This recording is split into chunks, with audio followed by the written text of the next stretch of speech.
So, if you've been watching this channel for a while, you know that I adore Aristocrat strategies. And this particular commander is so good at making Aristocrat strategies just pop off, people have been asking about him for a bit in my comment section. So without further ado, let's talk about Lurrus of the Dream Den, a 3-mana kitty who can let us cast spells from our graveyard as long as they have a mana value of 2 or less, and they are permanents. He also has Companion, which we are never going to be utilizing.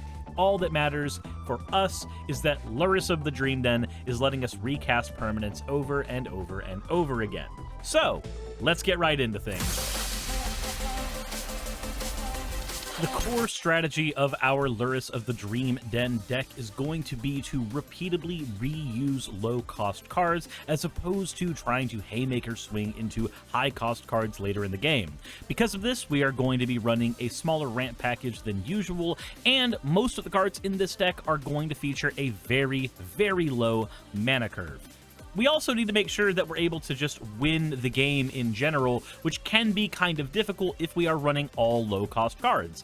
Luckily, not only are we playing an Aristocrats deck, but we are playing an Orzhov Aristocrats deck. While normally we have to rely on a plethora of higher-costed, less efficient Aristocrats to get a deck online, because of a combination of Lurrus wanting low-cost Aristocrats and also us being on a hyper-tight budget, that of the $15 challenge, the commander can be $1 or less, the deck can be $15 or less, give or take a few cents for market fluctuations here or there.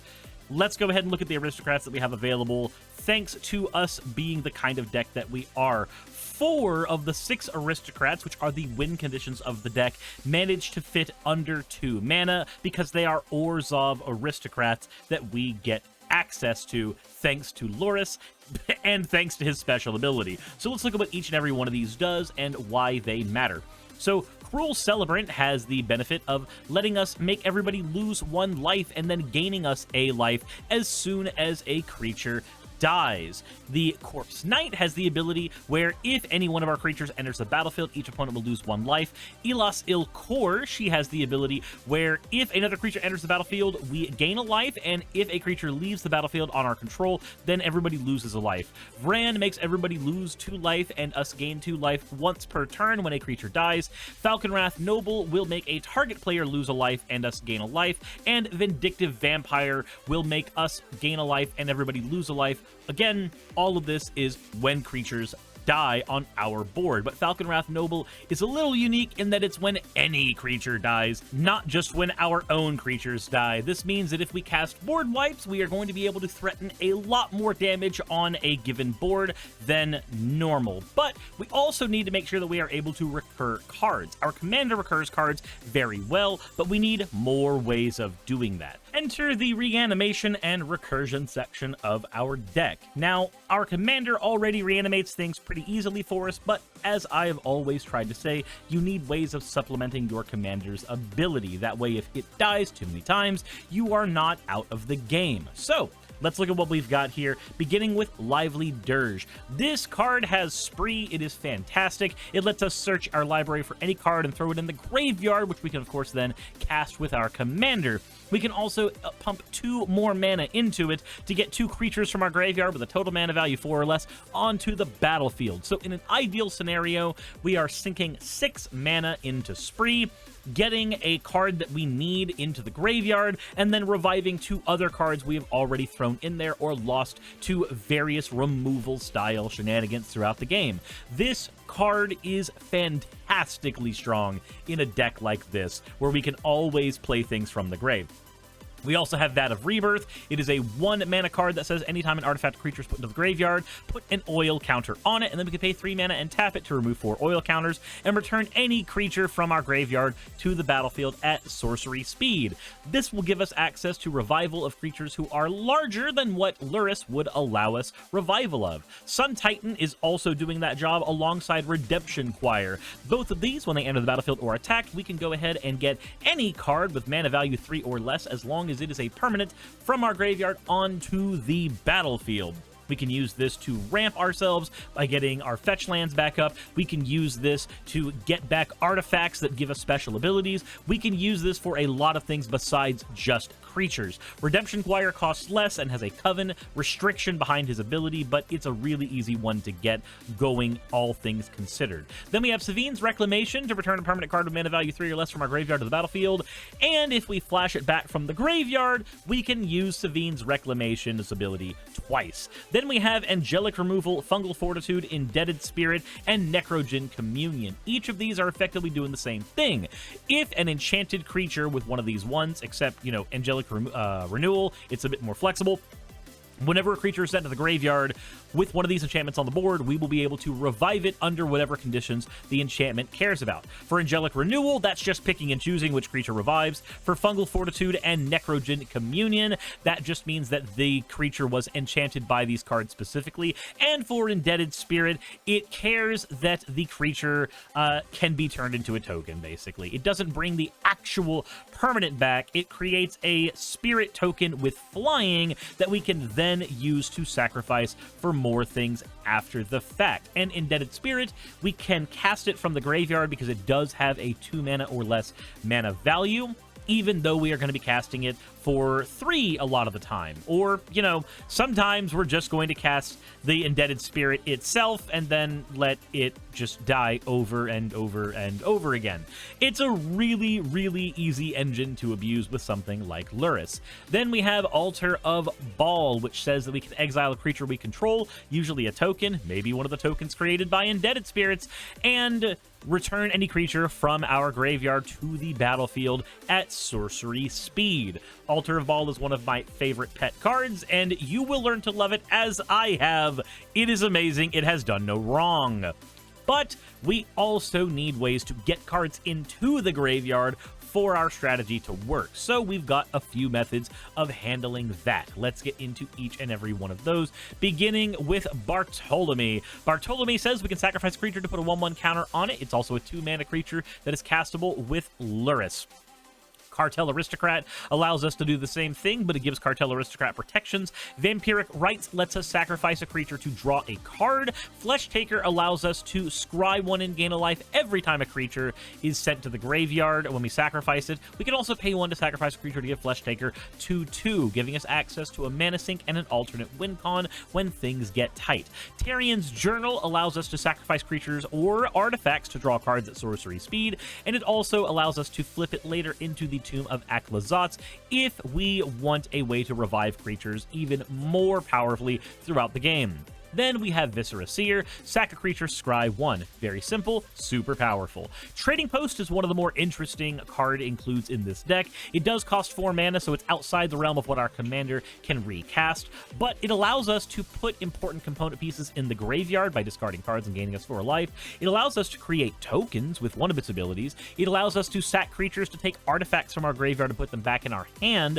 or we can sack artifacts to draw cards, which will be important when we talk about the removal section of our deck. Then we've got Dockside Chef that also can sacrifice artifacts or creatures to draw cards for the low cost of 2 mana. But with all this sacrificing, we need more cards that will be able to serve double duty. Now, there's a couple ways the cards usually do this. Either they have some powerful end of the battlefield effect, making them no different than your common sorcery, but they also get to provide us a body so that when they get used for something else later, we got extra value out of them. In our case specifically, though, because we are an Aristocrats deck, we're going to be focusing almost entirely on token production, beginning with Dread Horde Invasion. I've seen some people mention how this card isn't that great, and I disagree vehemently with every single one of you. Having a free token every single turn that I don't have to spend any amount of brain power to keep on board other than sacrificing the previous token is fantastic. It's a budget Bitter Blossom, and you should treat it as such. Dreadhorde Invasion says at the beginning of our upkeep, we lose a life and amass zombies 1. If we have a zombie token with power 6 or greater, though, we can give all of our, or we can give that zombie token life link until end of turn. That part will never matter. All that matters is this is giving us free tokens. Open the Grave says anytime a non-token creature dies, we make a 2/2 zombie token. Ogre Slumlord says anytime a non-token creature dies on anybody's field instead of just ours, like what the Open the Grave says, then we get a 1/1 rat token. Hidden Stockpile says we can sack creatures to scry 1, and at the beginning of our end step, if a permanent was sent in our graveyard at all, we make a servo token. Then we have Ghoulish Procession. Anytime one or more non-token creatures die from anybody's board, we make a 2/2 black zombie creature token with Decayed. Then we have Baron Bertram. This card says anytime one or more tokens enter the battlefield, we make a 1/1 vampire rogue token to supplement it. It also has lifelink for reasons that will never matter to us. We can also use it as another sack outlet, letting us pay 2 to sack a creature to draw a card. And then we have Muster the Departed. Now, while Muster the Departed cannot be recast with our commander, like some of the stuff on this board, and we don't have a super good way of recurring it otherwise, it's still fantastic. When it enters the battlefield, we get to create a 1/1 spirit token with flying, and at the beginning of our turn, if any creature died, we get to populate, meaning that we can just clone any one of our tokens, and that is really, really good, because that means that we don't have to use our brains too much to keep plenty of tokens on the board. We just have to play the game as normal, and the tokens will come, so long as you remember your triggers. That's kind of important. But we also need to be able to dig through our deck, so let's see how we're going to get to some of these wonderful cards. While we've already talked about some supplemental draw the deck has, there is some dedicated draw that we have access to, starting with Welcoming Vampire. She is one of the 8 dedicated draw pieces we will be running. The Welcoming Vampire says that anytime a creature with power 2 or less enters the battlefield under our control, we get to draw a card once per turn. Now note, she doesn't say once per our turns, so cards like our Ogre Slumlord or our Ghoulish Procession will be able to spawn us tokens on other people's turns, giving us access to up to 4 draws a turn cycle with Welcoming Vampire. Then we have Reckoner's Bargain. We can sack an artifact or creature to draw 2 cards. Then we gain life equal to their mana value. Triac Praetorian says that when it enters the battlefield from a graveyard, we get to draw 2 cards and lose 2 life. I hope you understand how absolutely busted that is with our commander. We can just cast this for 2, drawing us 2 and losing 2, and then sack it to one of our many ways to sack creatures, and then just do that over and over again every turn cycle, just amassing a ton of cards in our hand, not counting the amount of cards we'll draw just from losing creatures in general. Then we have a Fanatical Offering. As an additional cost to cast this card, sack an artifact or creature, draw 2 cards, create a map token. Corrupted Conviction sacks a creature to draw us 2 cards. Costly Plunder sacrifices an artifact or a creature to draw us 2 cards. Mentor of the Meek, if we pay 1 mana after we summon any creature with 2 or less power, then we go ahead and draw a card. Unlike Welcoming Vampire, there is no once per turn limit. The only limit is how much mana you have available, and we are such a low to the ground deck, we'll probably have plenty of mana available because we're not spending a lot of mana on big, heavy-hitting Haymaker cards. And then we have Ichor Wellspring. This card says when it enters the battlefield, we draw a card, and if it goes to the graveyard, we also draw a card. So you just play Ichor Wellspring, draw a card, sack it with Costly Plunder, draw 2 cards for Costly Plunder, draw 1 card from Ichor Wellspring, then cast the Ichor Wellspring from your graveyard. Bim, bam, boom, you've drawn 5 cards already, and you've only spent 2 cards of cardboard, and really, you've only spent 1 card of cardboard because you got the other one back because of Lurrus. Yep, Ichor Wellspring, good card. Highly recommend you run it in here. That's it for the draw section. Let's make sure our opponents aren't allowed to win the game now. Now, the removal section in this deck gets to be a little more unique than normal because the way the deck is built, we get to recur even our removal. This means the 14 interaction cards that are in here can be multiplied quite a bit based on what our commander is doing and how we sequence our cards together. But let's start with Death's Approach. This lets enchant a creature gets -X, where X is the number of creature cards in their graveyard. And then, of course, if that creature dies, the Death's Approach will go to our graveyard, where we can cast it again with our commander. Benelash Sleeper is a wonderful card for us because normally I don't like this card because as a Fleshbag Marauder clone, it doesn't have the ability to get revived or flickered or anything and get its effect. But in our deck specifically, it actually works very well. You see, we can always pay extra costs when casting cards, and the specific kind of revival that Lurrus does is a casting revival. So we cast the Benelish Sleeper from our graveyard, pay kicker into it, and then it's no different than a Fleshbag Marauder, making everybody sack a creature along with us. Then we have Yoke of the Damned. If a creature dies, we can blow up the enchanted creature. Just throw Yoke of the Damned on a creature you don't like, sacrifice any of your own creatures, and whim bam boom, this has cleared the room. Then we have Executioner's Capsule. Sack it to blow up any non-black creature. Seal of Cleansing can be sacrificed to blow up an artifact or an enchantment. And of course, we can recur mostly every card we've talked about so far. Accursed Marauder is the power crept Fleshbag Marauder. It comes onto the board, sacks itself, and makes everybody sack with us. And we can just cast it every single turn with Lurrus. God, this thing is fantastic. Then we have Utter End, a 4-mana instant that lets us exile any target permanent. Soul Guide Lantern, which allows us to get rid of each opponent's graveyards as many times as we need, meaning that we get to be the only reanimation players in town. Nobody else gets a seat at the table. We own the table, and we kicked them out. Then we have Reprobation. This makes a creature lose all abilities and turns it into a coward. This is an okay piece of removal in most decks, but in our deck, we can keep it on perpetually, basically turning off a commander forever. And anytime they get rid of the Reprobation, we just reprobate their commander again. We can basically keep one person out of the game forever with this. Then we have Bounty Agent. Sacrifice Bounty Agent to blow up any legendary permanent. As long as it's an artifact, creature, or enchantment. That's really easy to do. So for 2 mana, we just sit this guy on and go, you know, if any of you decide to do something that I don't like, your commander goes bye-bye. And I can do it at instant speed and get the card right back when my turn comes around. Boy, this thing is powerful, and people complain that Commander is too expensive of a format. No, Commander is as expensive as you want it to be. Just pick the right frickin' cards for your deck. D-Spark's a 2-mana card that exiles any permanent with converted mana cost 4 or higher. Rite of Oblivion exiles any non-land permanent so long as we sacrifice any non-land permanent to cast it.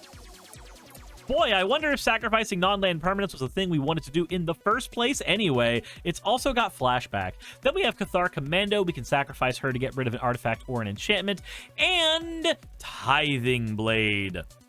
Oh, Tithing Blade. So, Tithing Blade enters the battlefield, making every opponent sacrifice a creature. Super powerful, super good. Remember how we've got so many cards that let us sacrifice artifacts, like Tarian's Journal, Trading Post, Dockside Chef? Remember how I said those cards would become infinitely more important when I showed you the removal section?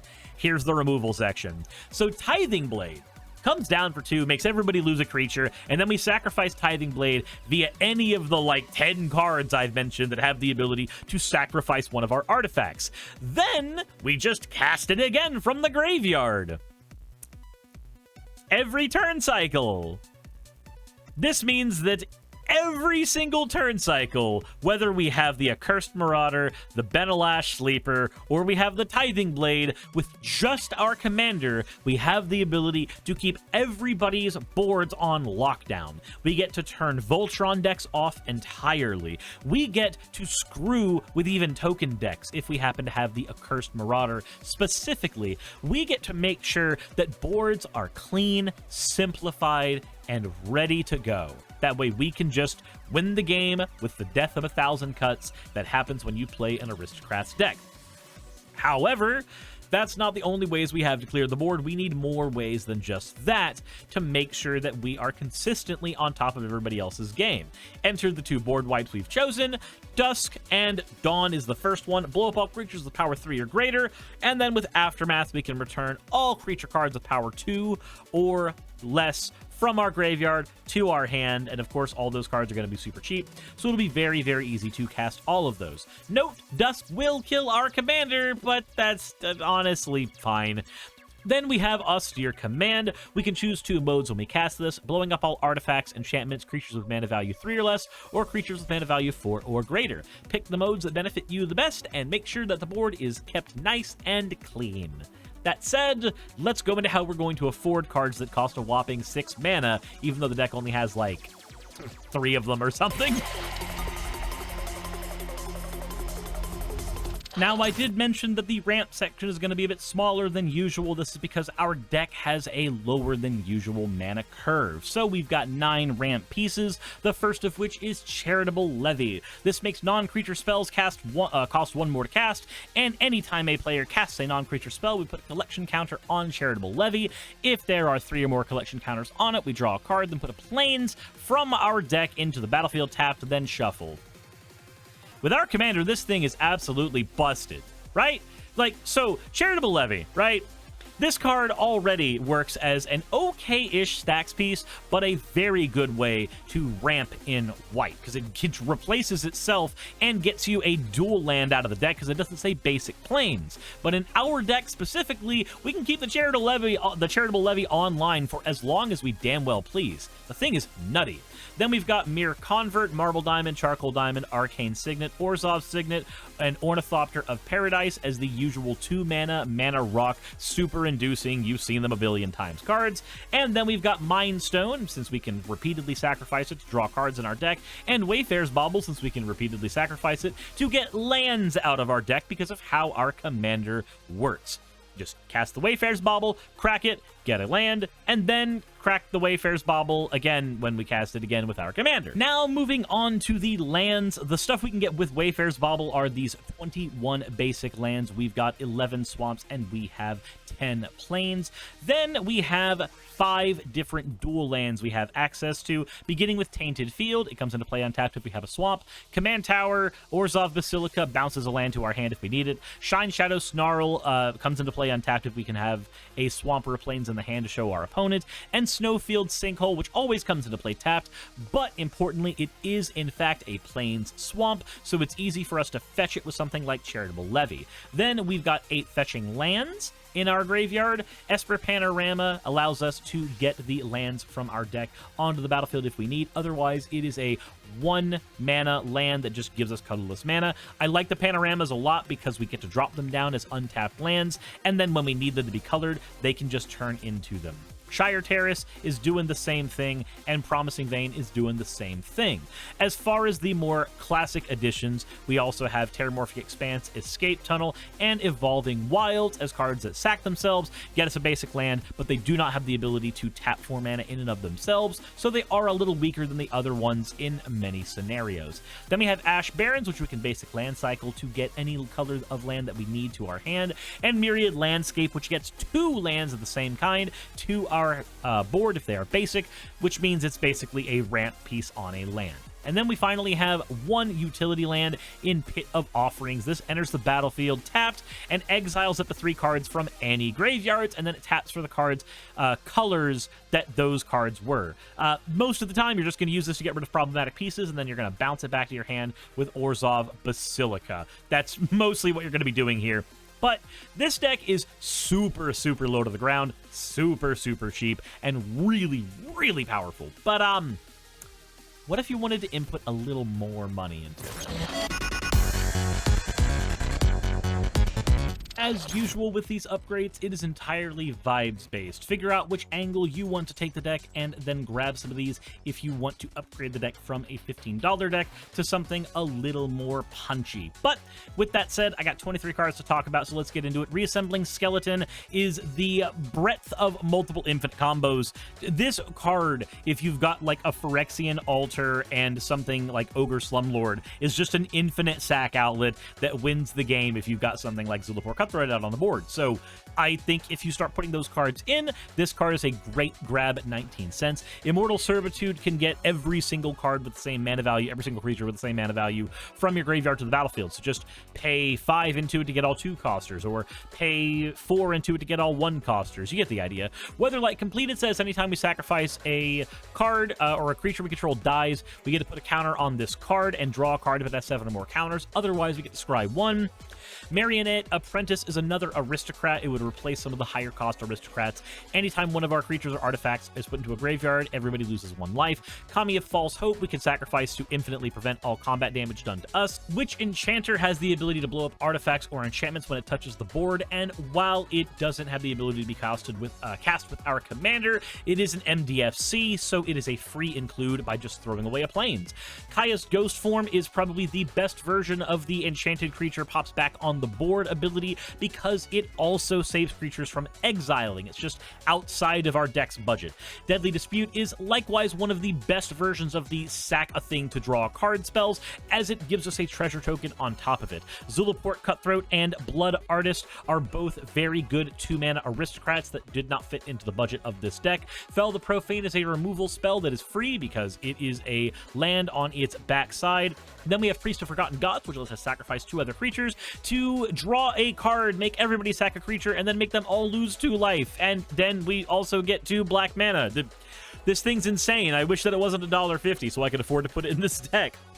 Then we have Boldus' Citadel, a card that is slowly creeping up back to its original prices, but it is a wonderful way to just close out a game. Lets us look at the top part of our library at any point, lets us play lands and cast spells from the top of our library, and then gives us a win con at the end if we need to sack all of our creatures to just blow up all of everybody's life points. Then we have Jadar, Ghoulcaller of Nephalia, just another way to get tokens on other players' turns. Ashnod's Altar and, of course, Phyrexian Altar are wonderful ways to sacrifice things while just being artifacts, which makes them easier. It's easier to dodge removal with that. But Warren Soul Trader is probably one of the best new ways to sacrifice things. Pay a life, sacrifice another creature, create a treasure token. Then we have Grave Pact and Dictate of Erebos. Both of these allow us to get rid of creatures every time we sacrifice a creature, giving us a far more potent way of doing that than what the deck currently has. Bitter Blossom is another easy token generator. Agadeem's Awakening is a land on the backside, which is perfect for what our deck wants to do. Malika Rebirth is also a land on the backside, while being another Kaya's Ghost Form adjacent type card, letting us revive a creature that just died. Agadeem's Awakening specifically revives a lot of creatures. I forgot to actually say what this card did, probably kind of important, but anyway, finally we have Skull Clamp, one of the most versatile ways to draw cards ever printed in Magic the Gathering, and especially in a deck like this that makes a lot of 1/1 tokens, we can just draw through half of our deck with this in an instant. The card is insanely powerful. That said, Lurrus has a legacy about it. This card ruined Standard, ruined Modern, but you know what? We can take it one step further.